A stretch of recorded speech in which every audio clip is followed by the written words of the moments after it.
Hello and welcome to Lancast. I'm your host, Danny Martin, along with my co-host, Josh Gerber, who's here. What's up, Josh? Not much. Had a nice week and ready to do this podcast with Josh Parsons. Very All right, excited. yes. And yeah, I was about to say, we have a very special guest today. He's been, probably all of you know this, but he's been Lancaster County Commissioner since 2016, a former prosecutor and clerk of courts, and an Army infantry veteran and paratrooper. And now is the Republican candidate currently running in the special election for the PA State Senate District 36 seat. So it is my pleasure to introduce Commissioner Josh Parsons. Welcome to the show. Yeah, thanks, guys. Appreciate you having me, and it's good to be on and maybe have a little conversation for a little while and hear what you guys think, and happy to provide my input too. Excellent. Yeah, thanks for being on. So can you maybe just give us a little introduction, both of your personal and professional background? And I'm personally more interested in personal stuff because people can go online and read about your professional history, but I mean, you can, not to say you can't talk about that also, but anything you're comfortable sharing about your background and upbringing, religion, values, beliefs, or any lived experiences that, you know, might help shape the way that you view the world. You're welcome to talk about. Sure, thanks. Grew up in Lancaster County, down the southeastern part of the county below Christiana, kind of out in the country.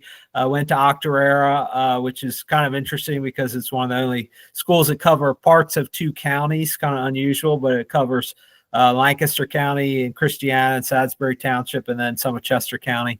After that, I went to University of Delaware, and to, one, because I was always interested in the military and wanted to serve my country, and two, because I needed money for college. I did Army ROTC, and so did that program while in college, and then owed the Army after that. Ended up serving 5 years as an Army infantry officer.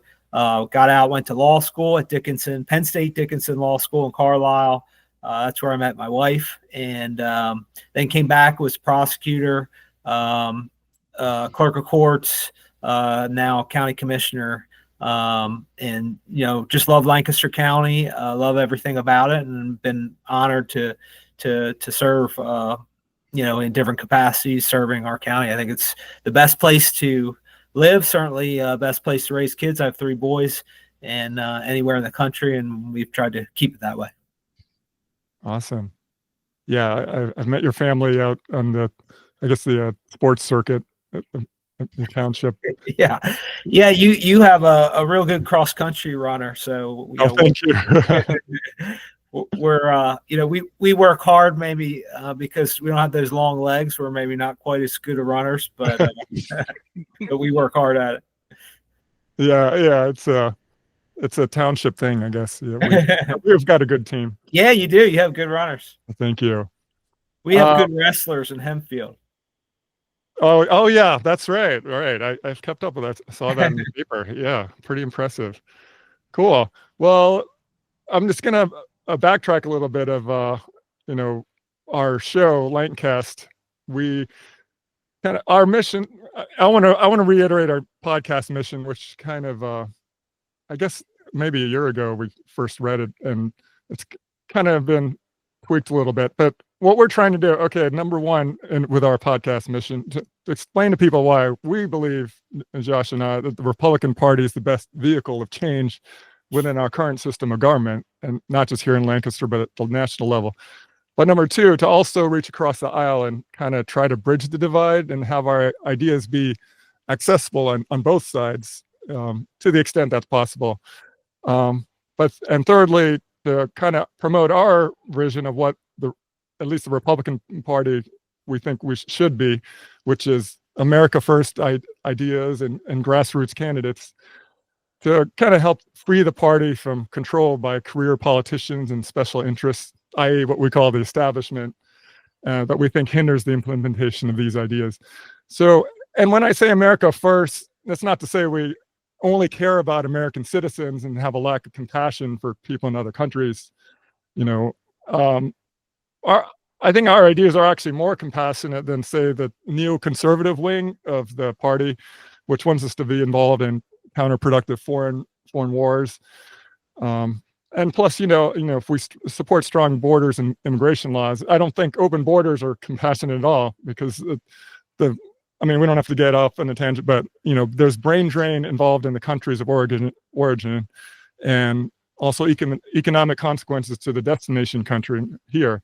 But anyway, so Josh Gerber, before we ask the commissioner what kind of Republican he views himself as, did you have anything to add to that about our show?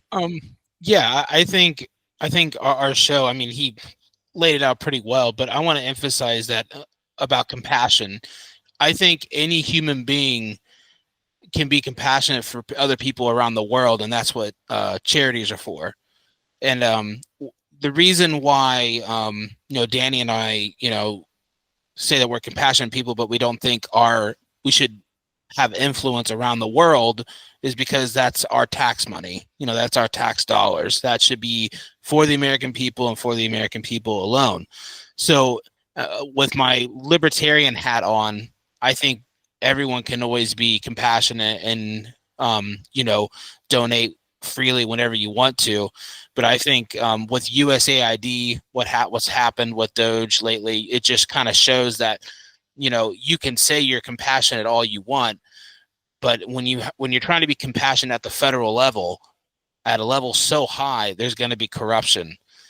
So I know that I hope we have a lot of people on the other side listening to this podcast, especially because we reached out to them and we wanted them to feel like their voices were heard. And I just want them to understand that you can be compassionate by yourself, and you don't have to rely on the government to be compassionate for you. Just because our side wants to take funding away for certain programs and things doesn't mean we're not compassionate. It just means that's not what the role of government was to begin with. Very well said. What's your input on that? Or do you think that is the government's role, is to be taking from Tom to give to Jimmy? Well, I think I'm pretty aligned with you on the America First idea, and what Trump specifically and others have done, I think, for the Republican Party is a pretty great thing, which is made it really a working class party, a party across many different demographics, expanded the party, and brought in a lot of people who were formerly Democrats, especially in Pennsylvania. You're seeing that. I mean, we used to be 1 million votes down in Pennsylvania. We're now, I think it's below 100,000 now, because so many people who, maybe their mom and dad were Democrats, maybe they consider themselves Democrats, they're coming over because our party really is the party of, fighting for working class people. And I think that's pretty exciting. I think part of that is what you're talking about, which is, don't waste our money. There are legitimate uses for the federal government money, obviously. At the heart, it's what we can't do individually, we have to do collectively, like defense, and there's critical things that the federal government does. But and I think we all had a sense that it was bad, but what we're seeing is really eye-opening to some people how crazy it was, whether it's the potentially paying people when they're 150, 200 years old, continuing to pay Social Security, or the funneling of money into NGOs to basically do political work, that all needs to stop. I look at it as when you're flying somewhere on an airplane and they say if something happens and the cabin depressurizes and oxygen masks drop down, you're supposed to put yours on first, and then anybody behind beside you help them. And that's not selfishness. That's because you're going to lose consciousness and not be able to help the other people if you don't do yours first. Well, Americans' money is for Americans first. And there are, things where we have interests maybe around the world where we have to spend some of that money. But Americans are just tired when we're, what is it? I don't know, 37 trillion in debt Yep. now. Like, we are literally going bankrupt. And I think everybody just kind of thinks because it's gone on so long and they can't even comprehend the numbers, they think it's not a big deal. But at some point it is going to bring down our whole system, and like radical sort of chemotherapy for the federal government is needed. And that's what they're doing. That's what they're doing. And I think that's what people voted for. And it needs to be done. Well said. Yeah, and I like what you said, the analogy about the airplane, like, you have to kinda help yourself first, and at the end of the day, I feel like most Americans, like, yeah, we wanna take care of our families first and our neighborhood, Yeah. and yeah, so it's understandable that some of us don't wanna focus so much energy abroad, and yeah. And with the money that we have spent, overseas, whether it's on the endless wars or on, you name it, like, you think about some of the things that could have been done at home. Mhm. Mhm. I think there's just a fundamental like misunderstanding on the other side that you can't do everything. Like, people believe you can do everything, and the resources are not infinite, and we're gonna figure that out at some point. They say, like, how do you go bankrupt? You go slow at first, and then all of a sudden fast, and Mhm. that is what will happen to America at some point if we don't get it under control. If I could, so being America First, most America First are anti-war. We're kind of strictly non-interventionalists. So Right. you being, a veteran, and knowing that the war in Afghanistan, Iraq, basically everything from 9/11 after that accumulated $7 trillion. Just about 1 million Iraqis dead. They really don't know the number of how many Afghanistan civilians dead. The Iraqi regime was toppled and replaced with something even worse. Yep. Like, being in the military during those years, I'm not asking you to answer this if you don't want to, but like on a personal level, how do you feel, like personally, about, I don't know, your experience, and like, I know you were a soldier following your orders, but how did you feel in your heart during those times? Well, yeah, I was in the Army on 9/11. I didn't do anything heroic. I had friends who did. I was just training soldiers. Much of it was at the time in the Mojave Desert. There's a huge training area. And we kind of transitioned from training people to fight, the Russians or the Chinese, like a big war, into training people to fight these wars in Iraq and Afghanistan. I didn't serve in Iraq or Afghanistan, just trained people. Right. But I had friends who did and lost friends there. And, I think looking back, most veterans I know now are like very, in the time they kind of just did what they were ordered to do. Everybody does. But looking back, I think just very frustrated that, the money and the lives and the cost for what. Afghanistan was necessary, I think, because of 9/11.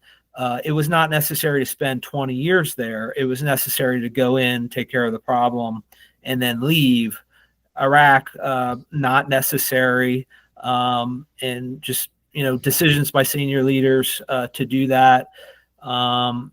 And not really having any kind of strategy. And I think the biggest frustration is the lack of accountability. So if you're, I was a captain, if you're a captain or even like a private or a corporal and you lose like a pistol, there's going to be huge consequences for you in your military career, but you leave billions of dollars of equipment, or even worse, you fight 20 years of wars without any real, benefit or result for America. No consequences. Senior leaders continue to get promoted.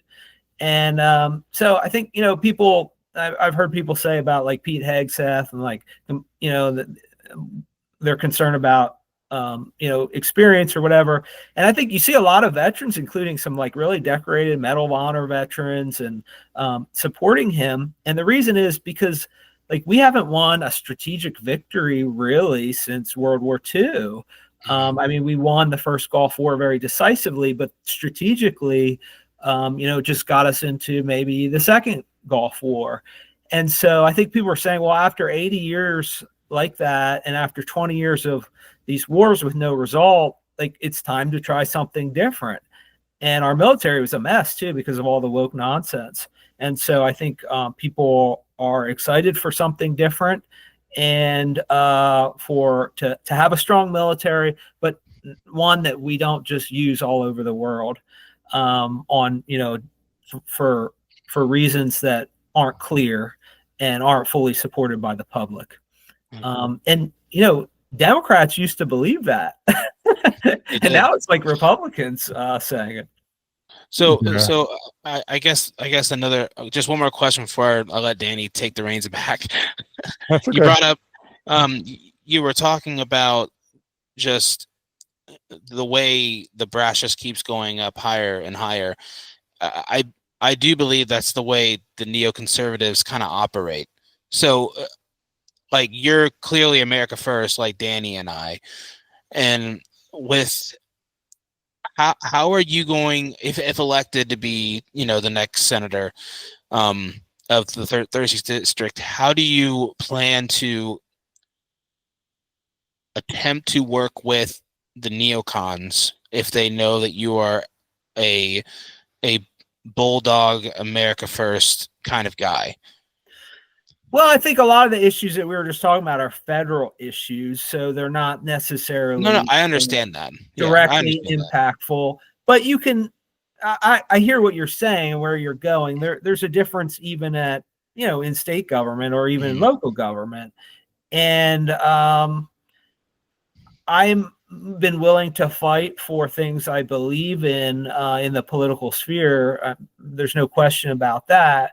But I'm also able to build coalitions and work with different kinds of people. I was chairman of the Republican caucus of county commissioners. So all the Republican commissioners are across Pennsylvania. Many of them are very sort of hardcore America first. You have others who are maybe more sort of different forms of Republicans. So I'm able to work with others and build coalitions, but I don't surrender my core beliefs either. Yeah. I don't want to get too far on a tangent of foreign policy. All right. But something you said earlier. We all like talking about it, so. Right.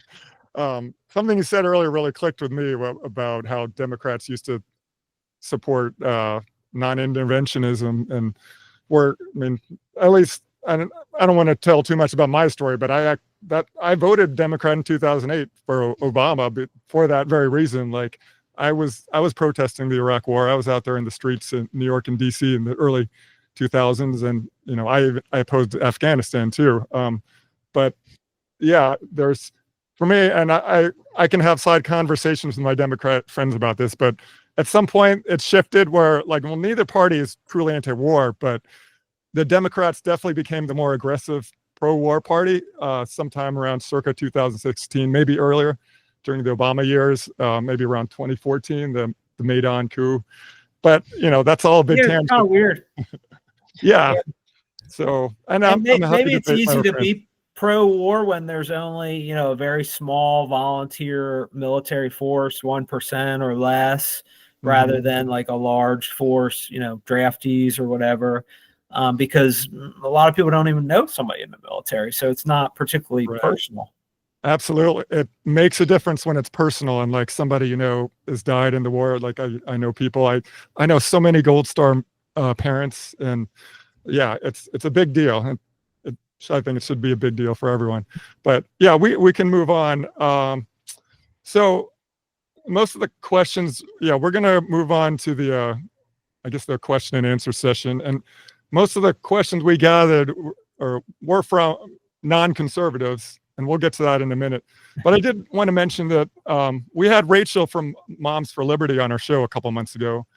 And it was really informative. And she got to tell her side of the story about what her organization stands for. And that she's not a Christian nationalist, whatever that even means. But I mean, it's like a smear term that's been perpetuated. And as we learned from her story, LNP had the chance to correct the record on that, but they weren't at all interested in talking to her. But anyway, I digress. Yeah. So I wanted to ask you if you've gotten a pulse on what some of the concerns are out that a lot of the parents have out there about our educational system with respect to like parental rights and restoring constitutionality in our schools. And I can be more specific with a question if you want, or if Dean, whichever. Sure. I mean, I certainly talk to parents with all kinds of different views on education, but I think during COVID, a lot of people, especially, became concerned. I mean, for a variety of reasons, but some of the politics being pushed in schools became more clear. People just want schools to be objective and not political. And they want to make sure that their parental rights are protected. And then, many people want different options for school. It's different than maybe when we grew up, where there's just a lot more options. There were options even back then, but there's just a lot more options today. And they want the right to choose what's right for their family. Yeah, when it comes to parental rights, I think the two major ones were like decision making regarding health decisions, like. Yeah, well, we can get off in the tangent of like mandate. Well, I was going to ask him that, Danny. Okay. Well, yeah, we can save that then. No, no. I was like, since we're already here with parental rights, I just wanted to tie it in. So, I don't know when the law was passed, but in Pennsylvania, if you're 14 years old, you can basically request a private doctor's appointment with your doctor, and your parents have no parental rights to remain in the room. That I think that isn't a very old law. I think it's within the last 5 years, where say a 14-year-old says, I want to talk to my doctor and just my doctor, and the doctor will say, well, parent, you have to leave. And I don't think that's right. I think that's a real issue.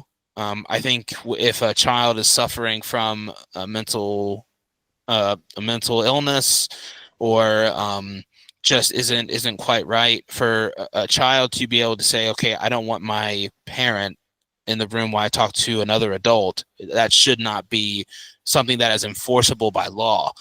But it is. And I talked to Rachel about this, and Rachel basically said, this isn't our fight right now. But I really feel like parental rights isn't just for school. Obviously, it's for everything.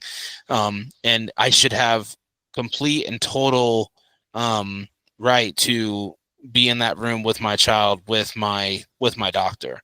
And that includes also when it comes to vaccinations, when it comes to health interventions, gender dysphoria, anything like that. Until they're 18, I'm their legal guardian. Mm-hmm. That's just the way it is. And also, what's happened to me personally as a parent is, we homeschool, and we have started to not do the recommended vaccine schedule for certain vaccines. I'm not going to get into which ones, but we don't take all of them. And we actually got kicked out of our pediatrician's office. They said you can't come anymore. Wow. And it wasn't even because they were worried about the safety of the other patients. It's because if so many of these kids don't get all their vaccines, they don't get their pharmaceutical bonus. They have to have a certain percentage threshold of foot traffic from kids that get their vaccines on schedule, or they lose their bonus. Now, listen, this is obviously this pediatrician's office is private, so they have the right to do whatever they want to. But also, I feel like there should be almost it shouldn't be in the closet the way it is.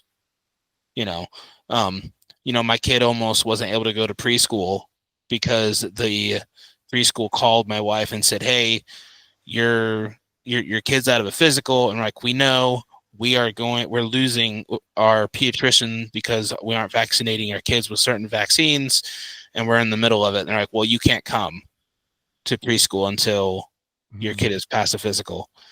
And I just feel like that's an issue that maybe can't be legislated because it's private. Both the preschool and the physician is private. But I feel like someone, in the legislature should pick up the mantle and at least let people understand that this is happening. It's kind of like people being blocked off of Twitter back in the day, or Facebook, for their opinions. Sure, Facebook is a private well, it is public, but they can be told what people can and can't post. You know what I'm saying? So like, what's your opinion on that, on the healthcare front for parental rights? Well, there's a lot of different issues there. I would say I'm, generally agree that parental rights. I'm not aware of the law, about the whole thing with a 14-year-old meeting alone with a doctor. I'd have to look into that, but agree with you that, we as parents are responsible for our kids, up until they're age 18. So I'm not quite sure, what that's about. I'd have to understand it more. But agree with you on parental rights and the importance of that, both in school and other places. I mean, ultimately, we're the ones responsible for raising our children, and not the state. Awesome. I can look it up if you want. I just know. I mean, I know I've read it and researched it several times, but it is a Pennsylvania law that was changed. I can look for it. Yeah, I'll look it up. Yeah, it's very disheartening, especially if your kid say your kid is getting wrapped up in things in the public school system, and they think they're something that they're not, and they're 15, say, and then you're basically defenseless as a parent in that situation. Yeah, I mean, there's some obviously troubling stories out there about schools keeping information from parents, or doing things, without parents' knowledge. And, obviously that's really, really inappropriate. And I think, we're aligned on the fact that ultimately these are parental decisions up until, a child is 18, and then they're adult. Right. Thank you. Yeah, thank you. Do we want to move on to our question? So we've got a set of questions here that we polled our Democratic friends, and thank you if you're listening for offering those questions up, because we didn't want this to be like a softball session, obviously, and I'm sure you didn't want that either. Okay, so I'm going to read the first question that we received, and I promise they're not all as long as this one. There's a little intro here. It says, every election cycle since Act 77, counties have gotten a lot of questions from voters about all sorts of things. For example, whether or not there should be ballot boxes, whether ballots can be cured and under what conditions, and what to do if you say you want to vote by mail, but then the ballot doesn't come, etc. So the question is, do you think that our state legislature should do something to clarify or better establish the rules for us and to improve access to voting? If so, what? And if not, why not? Did you get all that? Yeah. I mean, good question. The legislature definitely should clarify. So, I mean, there's a lot to this. Act 77 came out in 2019. I and many county commissioners were opposed at that time. It was right before the pandemic. I think I went on like Face the State or something right before the pandemic, and like early 2020, and said I was very concerned about that presidential election and the sort of logistics. And then I predicted Pennsylvania, maybe something like Florida in 2000 with the hanging Chad. That's not exactly what happened, but we had major problems. And Act 77 fundamentally changed, for like 100 years or something. We had elections, but basically in-person elections. In the Pennsylvania Constitution, it says if you can't be at your polling place for certain reasons, religious or work or other, then you can get an absentee ballot. This created, a whole new kind of ballot, the mail ballot, which actually I contend, and like, you don't have to be a lawyer. You can just read the Pennsylvania Constitution. This is unconstitutional. If they wanted to do this, they should have changed the Pennsylvania Constitution, which is hard to do. And they started out doing that, and then they realized it's really hard. So instead, they just passed a statute, and they just created this new thing called mail ballots. So whether you like mail ballots or not, whether you like this whole system or not, we should be clear that you should follow the Pennsylvania Constitution. They didn't do that. Many of us county commissioners spoke out against it. Ever since then, we've had massive issues in each election. It is getting better because counties are getting better at handling these elections, but the logistics of elections are orders of magnitude harder than they used to be because of how we run them now. And that creates more complexities, and it creates more problems. One of the big problems is you have counties, 67 counties, running elections in 67 different ways. Some have drop boxes, some have curing, some have mobile drop boxes driving around collecting up mail ballots. So this is insanity. For elections, you need clear black and white rules. And so would I like to have an all basically in-person election except for absentee ballots as called for in the Pennsylvania Constitution? Yes, I would. I think that's a better way, with voter ID, by the way. I think that's a better way, more secure way to run elections. However, the politics is it's likely not to go back to that. At the least, we ought to have elections that are uniform across Pennsylvania with very clear rules. So that everybody's running elections the same. And we don't have that, and it's insanity. And, I'm going to be speaking out about that and making the argument that we should. Thank you very much. That makes a lot of sense. Okay, next question. Do you support our state's participation in the Medicaid expansion, i.e. that we have now, and why or why not?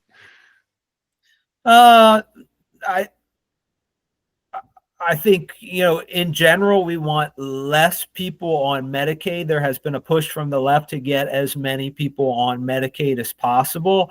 And I think there is obviously a place for Medicaid for people who really, truly need it. But the idea that we're going to sort of get as many people as possible on government programs, I think is inappropriate and opposed to that. I would rather see people in good family sustaining jobs, people, moving up the ladder of jobs, people who are able to obtain, meaningful work and hopefully meaningful health insurance. I know that is a challenge sometimes. And so again, there are a role for these programs, but the idea that we're going to put as many people on them as possible, I think is inappropriate. Thank you. Third question. What is your stand on property tax reform? A lot of people feel squeezed, and homeowners on a fixed income are disproportionately hurt by property taxes, yet that is the primary method by which the state allows counties to fund their government services.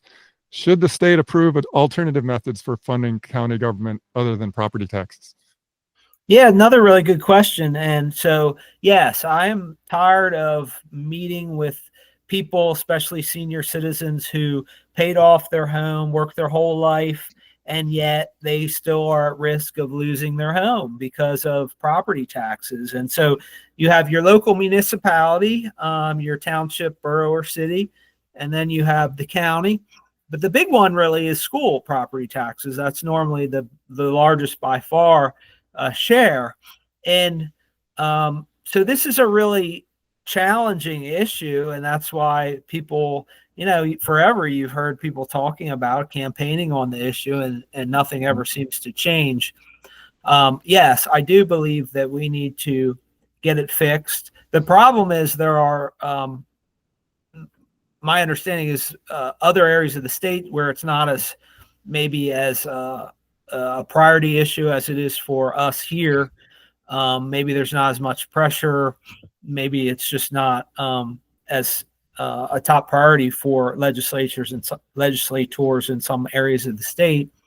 But I think the way to solve this is to provide options. So not mandatory, but options.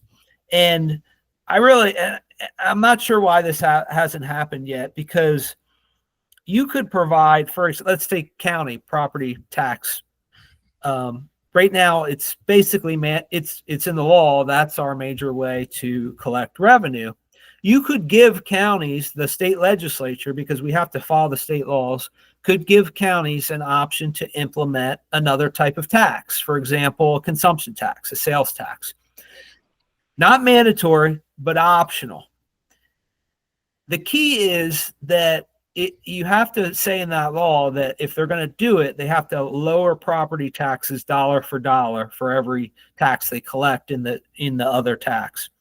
Because if you don't do that, what you're going to have is just they're going to put it on all the property taxes and then all the other tax too, and both are going to grow. So you have to mandate that it's going to low. The argument against this used to be that it was logistically difficult. Meaning it's hard for counties or school boards to levy different kinds of taxes. So it's hard to give them a menu. But I contend now we have computers, we even have AI. The logistics of that are much easier.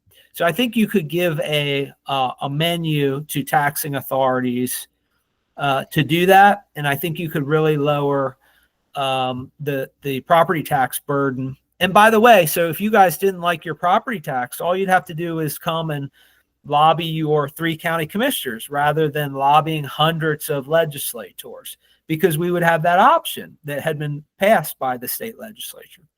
So I don't know, I'm interested in your input on that. But when I talk to people, they're like, yeah, that makes sense. Also makes political sense because you're not mandating anything. And by the way, this is kind of our argument on EMS, a separate issue, but emergency services having a big issue. Mm-hmm. And, I've argued give counties, give municipalities more options, a menu. Not that they have to do it, but they have more options. And for some reason, it's like nothing ever, well, I shouldn't say nothing, but it's hard to get anything done in Harrisburg. It seems like some of these should be maybe easier to do. So interested in your take on that. Yeah, Josh Gerber, did you want to, because many people out there might not know you ran for state rep in Tom Jones's district when you were a libertarian candidate. And I remember you talking about this issue, and it's pretty complex. So because it's only because I homeschool my kids, so I'm double taxed. I'm taxed on school tax my kids will never go to. And then I was also, paying for my kids' homeschooling curriculum. So it never felt right to me that I was paying, over $3,500 a year for a school that my kid would never go to. And that was mainly because, I just didn't feel like the modern day school system isn't built to make kids succeed or be entrepreneurial, which is what our goal is. We want our kids to work for themselves, not to work for someone else. And that's just personal preference. But yeah, I'm more in favor of a Florida style tax where, I think Florida has a 10% sales tax and no property tax. There's a reason why Florida and Texas are growing. That's why, and they also don't have state income tax. And I feel like our state income tax should be lowered as well, just so that we can be more competitive, at the least more competitive. But I'm also like a libertarian at heart, so I don't like any tax. I don't think I think that when someone takes your money away for being productive to go give to someone else is stealing. I don't like the idea of me working hard for what I earn and then it being taken away. It just doesn't seem morally right. But yeah, I would love to see. I like your idea of continuing the property taxes, but then also providing another option. I never even thought of that. I didn't. Is there a name for that? Just so I could do some more research on that. It's really cool. I like it. I think I don't have a name for it. Maybe I can name it. I've just said it over the years to legislators, why don't, because it seems politically more possible than, you hear all the time people saying we're going to abolish property taxes. Well, the reason that hasn't happened is because there has to be some replacement with another revenue source. Right. And it is hard to come up with a statewide solution for that everybody's going to agree to.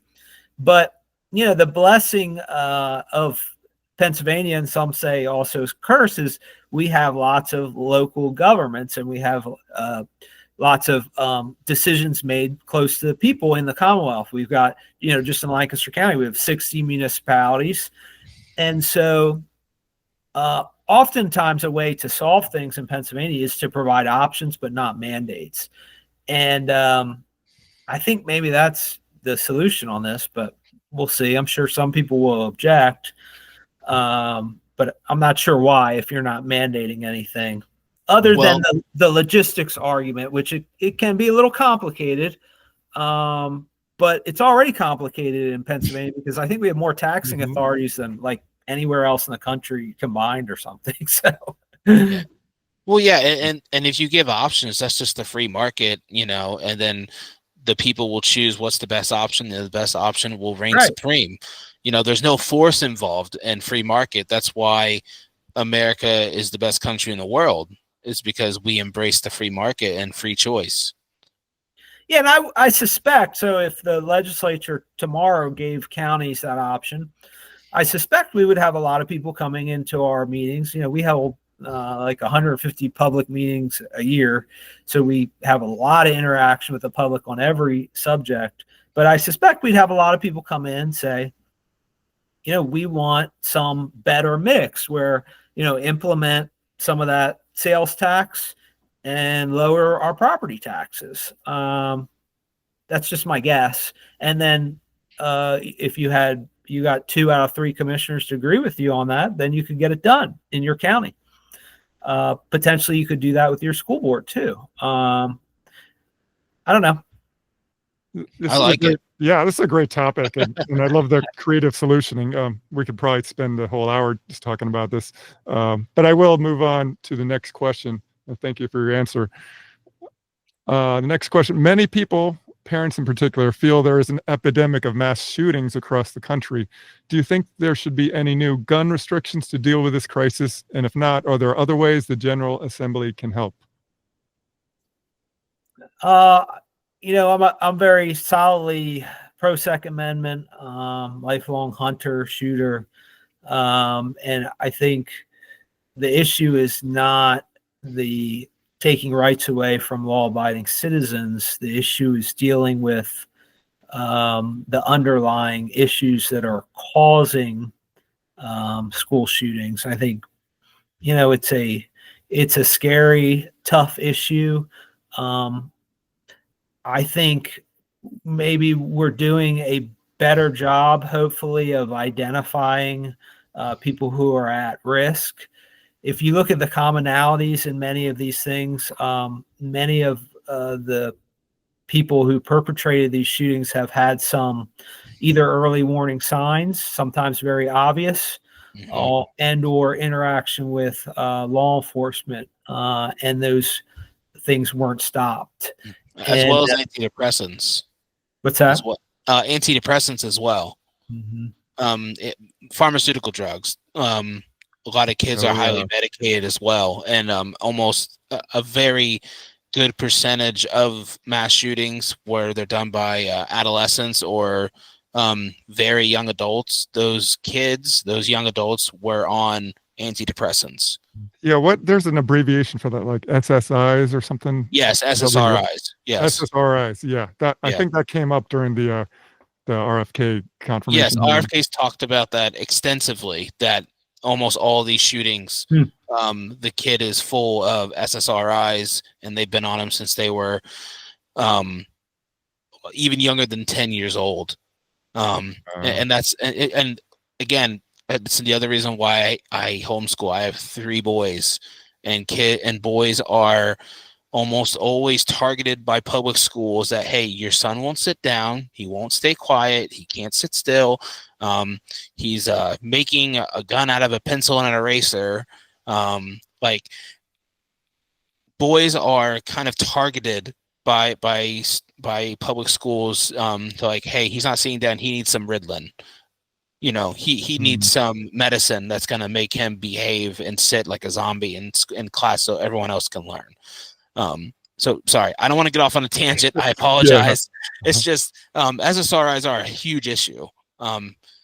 but obviously, I mean, I don't even know if a state could legislate SSRIs anyways. But sorry, I didn't mean to cut you off. I apologize. No.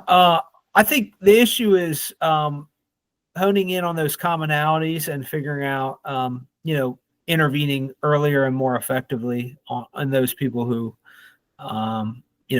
have had, certainly those people that have had interactions with law enforcement. Thank you. Yeah, I want to keep this going because, we got a few questions left. Fifth question. How do you plan to address the historic inequities in public education, and will you commit to closing the adequacy gap that exists in PA in a timely fashion? And I got some clarity as to what exactly was meant here. This is regarding the school funding. I guess it's unevenly distributed sometime, or I guess the thinking is that it penalizes poor communities, or disproportionate towards a minority group. That was my best understanding of the question. Does that make sense? It's a school funding question. I guess I'm not quite sure. I can clarify. I can clarify. I had a guy. I had a neighbor who asked the same question. So the example would be is that Columbia and Donegal have a very low industrial tax pool, right? But then Hempfield and Manheim Township has a very large industrial tax pool. So they're saying that school districts with low industrial tax base get more funding than or municipalities with a larger tax base tend to have more money allocated to their schools. Well, I mean, it kind of goes back to the property tax issue. So you're talking about school. Yes, every school district is different in how much tax base they have and property taxes. And then you also have state money coming to each school as well. And there's arguments over how that state money should be distributed. And then there's, arguments about how much more is appropriate. And every year the state, is essentially adding more. The fundamental issue is, and it's complicated, but how are we measuring the results? What metrics are we using to measure results, and what are the results we're getting? I think as far as spending, we're among the top states in per pupil spending. I think it's like number 7 or something. And yet our results aren't always good. That doesn't mean there aren't great teachers. That doesn't mean there aren't great professionals all across the Commonwealth. But how are you? So I guess in short, it's not just about money. It's also about systems. It's about measuring results. It's about having good people. So these are complicated issues. And I think it sometimes gets just reduced to more money. And I've seen in government, that's actually not usually the most important factor. Funding is always something that is discussed and argued over, but it's not necessarily the most important factor. Yeah, that's a complex topic to cover in a short amount of time. And I don't want to keep you too long. We're halfway through our questions. Josh Gerber, did you want to ask the last 5? Yeah, sure. If elected, how will you ensure that your constituents in your district have a voice, meaning all of them? Will you pledge to listen to all your constituents, not just Republicans? How will you work to bridge the partisan gap across the aisle in Harrisburg? Well, I have a record of doing that. Like I said, I think we're basically the most, in county government, the most maybe transparent and reachable, accessible level of government. Obviously, your local municipality is maybe closer, but they don't necessarily have the number of meetings we have. We have public meetings multiple times a week, so we see and interface with people. It's something like 150 public meetings a year where anybody can come in and ask anything they want. So obviously the legislature is a little different than that, but my goal is to continue that level of accessibility. I try to be a good communicator. The challenge these days is communicating across so many different mediums. People get their news from all kinds of different sources. Maybe they get it from a podcast. Maybe they get it from TV. Maybe they get it from the firehouse down the street. And so to communicate across all those is a challenge. I try to be very responsive. And, I hope to continue that. I have heard from people who say, like, I really don't know what's going on in Harrisburg. I would like you to be a very good communicator about just, here's what bills, we're arguing over today. And so I am going to make, I think that's important and a good, effort to do that. Yeah. What you said at the end there. I don't always know what's going on there. Sorry, go ahead. Yeah. What you said at the end there about transparency and, letting your constituents know what's up on the docket and stuff like that. I don't really know of any other person in the legislature that does that. I will give props to Tom Jones. Living in his district, I get his letter every Friday, and that does keep you in the loop. But I also believe that it could be even more thorough for nerds like me. But I'm really glad to hear that you're willing to let people know what's on the docket to vote, because not enough elected representatives do that, and they really should. I think you probably just get caught up in the day to day and and what's going on, and then communicating is an added step, but it's a really important step. So absolutely, I'm going to try to be good at that. You guys can let me know if I need to be better. Well, the good news is that just an attempt to being transparent and giving more information, you're going to do better than 99% of anyone else in. All right, on to the next question. Regardless of personal beliefs, do you believe abortion should be legal? Well, I'm pro-life, and I believe, that protection of innocent life is really, really important.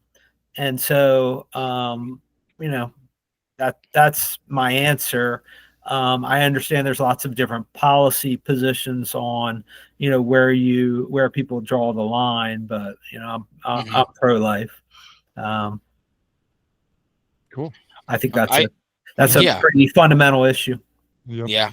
Yeah. I when it comes to questions about abortion, I just say, hey, I believe in federalism.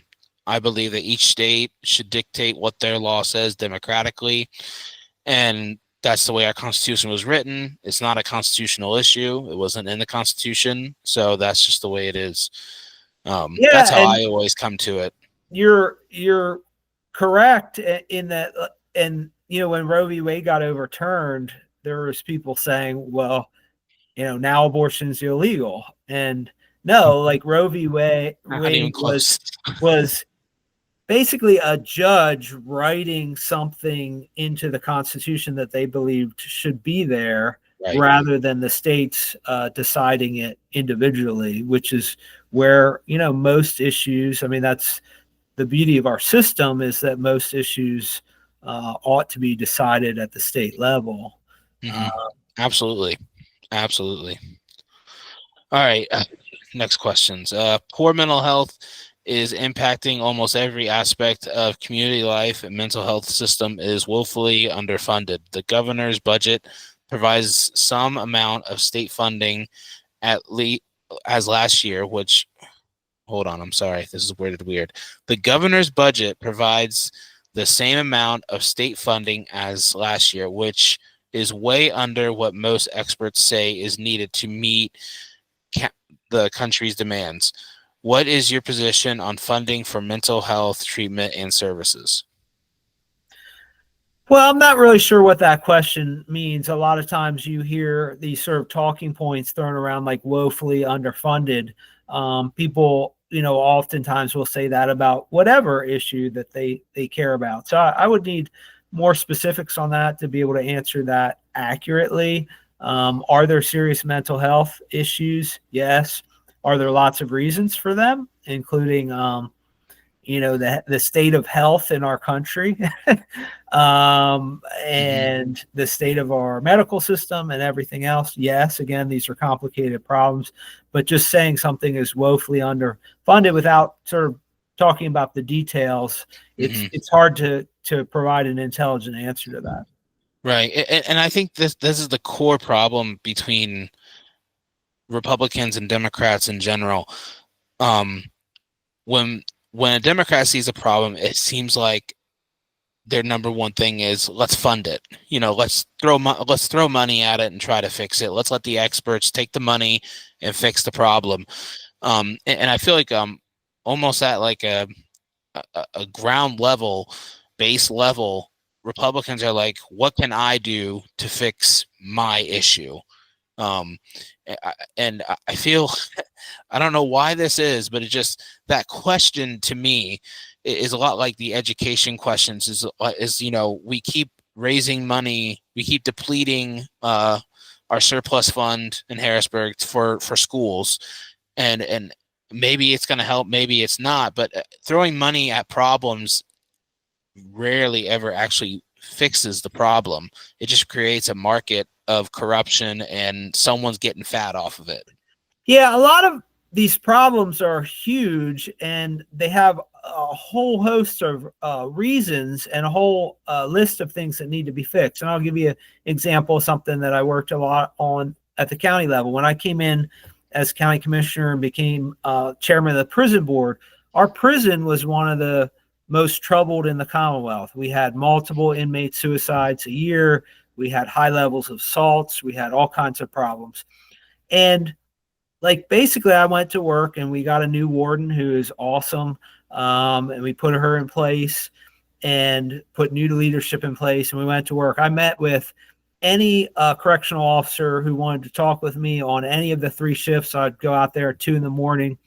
and just have a list of, okay, I'd say on a scale of 1 to 10, how do you rate this organization, meaning the prison? And if they said, 2 or 3, well, what would you do to make it a 10? And they would give me a whole list of reasons. And then we took all that feedback, and then just came up with things and started working through the problems and solving them one by one and changed the culture. I'm not saying it's perfect. Every prison is a difficult place to work, but we have a really good team. We have really good people working. We haven't we just talked about today, haven't had an inmate suicide in 3 years. That's a huge deal. And a big, pretty unprecedented in a facility our size. And so I just say that to kind of give an illustration, that was a big problem. It had lots of root causes. We had to tackle them one by one. We're talking about here systems that are even exponentially larger, like the state education system or the mental health system. And there's lots of causes, and it takes people to dig in and really fix those one by one, rather than just saying we're woefully underfunded. Give us millions more without accountability. Right. It takes personal responsibility as well. Personal responsibility is huge, and all and multiple of these questions come down to: is it a job of the government to fix this problem, or is it my job as a person, as a father, as a mother, just as a tax-paying citizen? Is this my job that I should be doing, but I don't want to? So let's let the government do it. Yeah, it's a good point where we draw that line, right? And it's easy to always say, oh, it's the government's responsibility to fix things, but the government's not really that good at fixing individual problems and issues that have been created by society. Right. So what you were saying about the prison is, it's funny because the next question was, why do you keep fighting for less money for our county? Why are you so willing to push major expenses down the road in the name of fiscal discipline rather than help people now? Well, I'm not sure what the underlying assertion is coming from, because it's not true. Is it true that county government has not raised taxes in 12 years? Yes, we're proud of that. I've been part of that for the last 9 years. Stuff. And why is that? I mean, local government is tough, and there are times that taxes have to be raised. We all understand that, But I also think we have a response, and I never took a no tax pledge, but we do have a responsibility to those senior citizens, to those people on fixed incomes, to do what we can to keep taxes low. And by the way, while we did that, we paid down over $100 million of debt. We built up more savings than any time in Lancaster County history. And we did things like repaired or replaced all of our county-owned bridges, took care of our infrastructure. And so the idea that we're, somehow pushing off things that need to be done, I disagree with. I think some of that comes from LNP.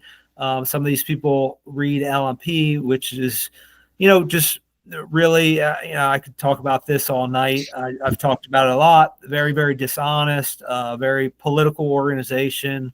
Are they lying about sports scores? No, probably not. But anything that touches on politics, things they care about, and certainly us, there's been 1,000 articles and editorials probably, written about me, many misrepresentations, which I've pointed out on video in our meetings, including just made up things.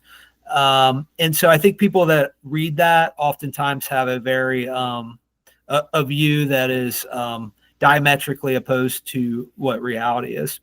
Mm-hmm. Sorry, go ahead, Danny. No, do it. Go. I was just going to comment that that's one of the things I like about you, Josh, is that you're not shy about expressing that about LNP, which I've also done many times on the show. I don't think it's doing a good service. Because I think a community newspaper is good. I think it's helpful. It's good for fair, objective media to hold elected officials at all levels accountable.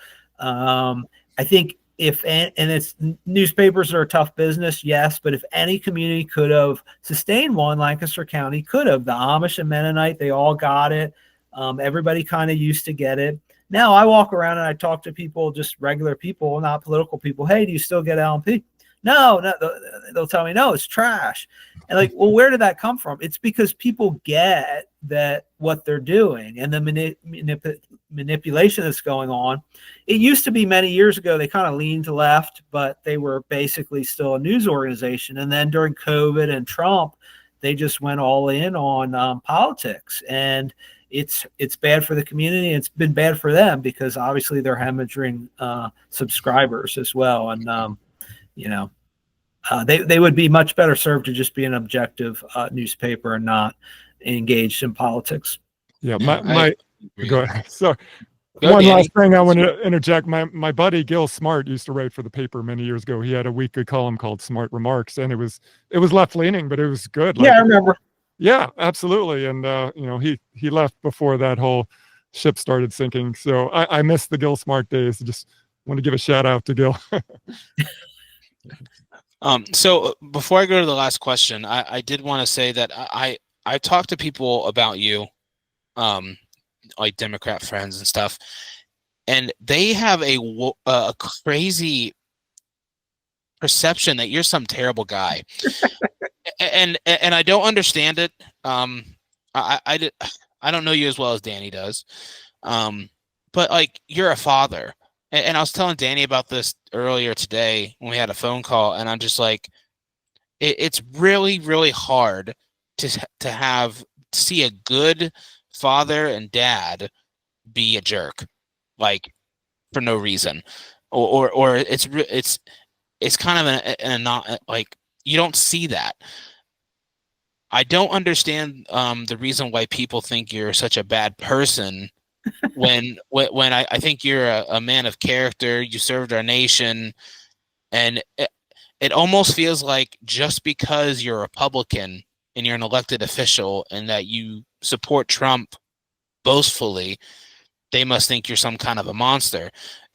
For the Democrats who are listening, could you just take 10 seconds, 15 seconds, and just, I don't know, maybe soften their hatred for you just a little bit, because I don't get it personally. I would love to see you try to soften their hearts a little bit. I think there's a couple of things going on. I mean, one, again, LNP people who are, very close readers of LMP or regular readers of LMP have oftentimes a false perception.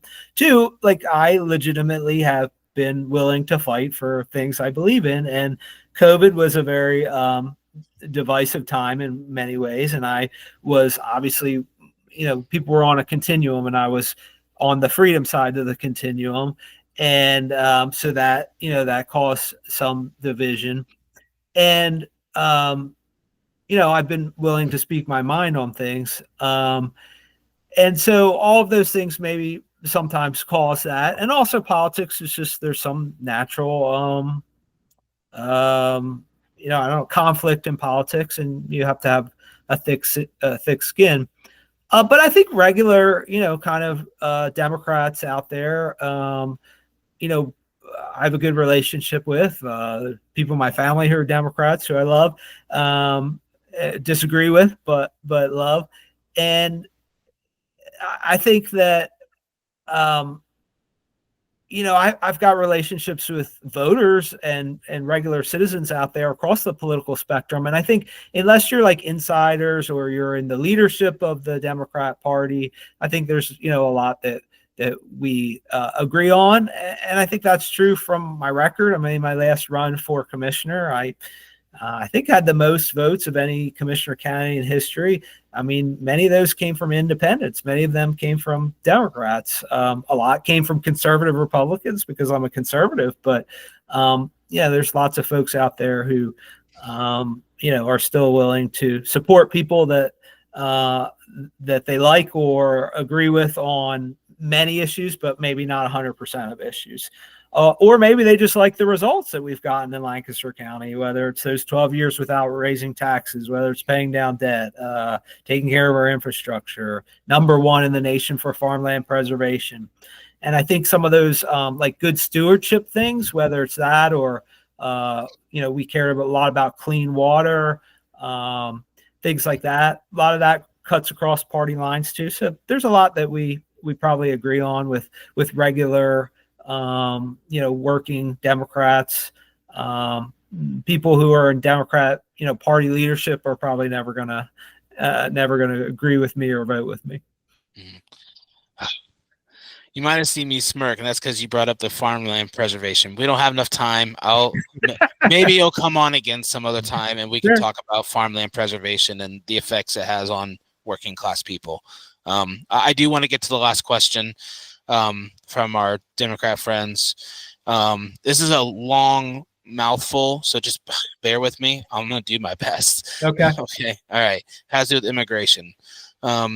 You frequently say that you support legal immigration, yet you have been silent as the Trump administration has gutted refugee settlements, including turning away at least 12 people who were supposed to resettle here in Lancaster, as well as causing layoffs of over 60 people in our community, mostly from Lancaster's Church World Services.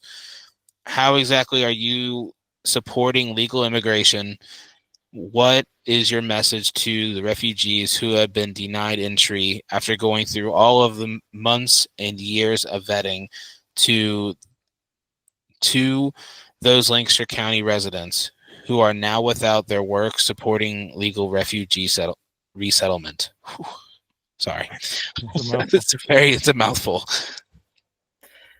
Well, I mean, we've just gone through years of basically our nation's immigration laws, which were passed by Democrats and Republicans together, being utterly and completely ignored, and basically told that they had no meaning, and millions and millions of people come across our border illegally.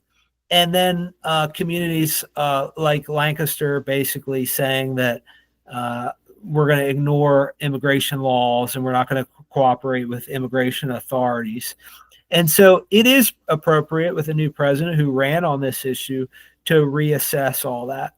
It is also appropriate to have a discussion among our elected representatives in Congress about what is the right level of legal immigration. I do support legal immigration, and I do support, I think it should be good for our country, and it should be good for those legal immigrants. And so you have to have a combination of both.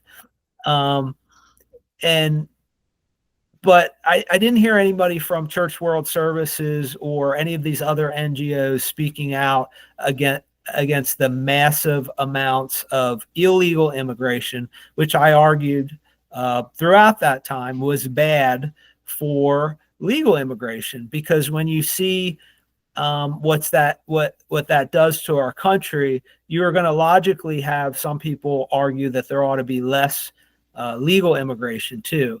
I think that is a policy discussion that is legitimate to have, and we ought to figure out what that number is appropriate and what that looks like. But I get a little frustrated when the people who are utterly silent and in fact supporting illegal immigration for years are now upset that the president has taken a hard line to try to fix that disaster. That's a good answer. Thank you. So that's all the questions from our Democrat friends. Now, most of those questions, it seemed like, were more geared towards your job currently as a commissioner. Before we go, I know we're already over time, but given the makeup of the legislator, a Democrat governor, and just how stagnant Harrisburg is, I don't think anyone listening to this podcast is expecting anything to get done in Harrisburg, really. So the reason, like in the endorsement process, I casted my endorsement vote towards you was because you're a vocal bulldog for conservative values, right? So that's what I feel like I'm getting from you as an elected senator. Do you have any goals, though, as a senator, other than just, representing the 36th district?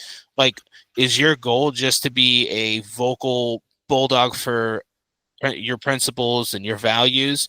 Or do you have some bipartisan like unicorn bill that will get through all three branches of government to be signed? Well, I mean, one, I love Lancaster County, and I want to do what I can to support Lancaster County and keep it a great place here. I think we have a great record here in Lancaster County. We're gaining population. We're not growing as fast as some people think. A lot of it depends on where you live and how much growth you're seeing. But we're a dynamic, growing county. A lot of that is because of good policies. Pennsylvania, on the opposite side, is shrinking. We're losing every time they do redistricting. We're losing people, and we're losing congressional seats. We have an aging population. A lot of our younger generation is leaving Pennsylvania. A lot of that's because of bad policy. We have a lot of great things in Pennsylvania that everybody else in the state would like. We have energy. We have all these gas supplies under the ground, not here in Lancaster County, but in other places of the state. We have abundant fresh water. We have access to markets. We're close to the whole eastern seaboard. We have, land. We have all these we have a great higher education system. We have all these wonderful things, but we have pretty bad policies. And, even if we had like average policies in comparison, like economic policies in comparison to other states, we'd probably be doing really well, but we don't. We have like worse than average policies when it comes to economic growth and things like that. So I would like to be able to make Pennsylvania more like Lancaster County.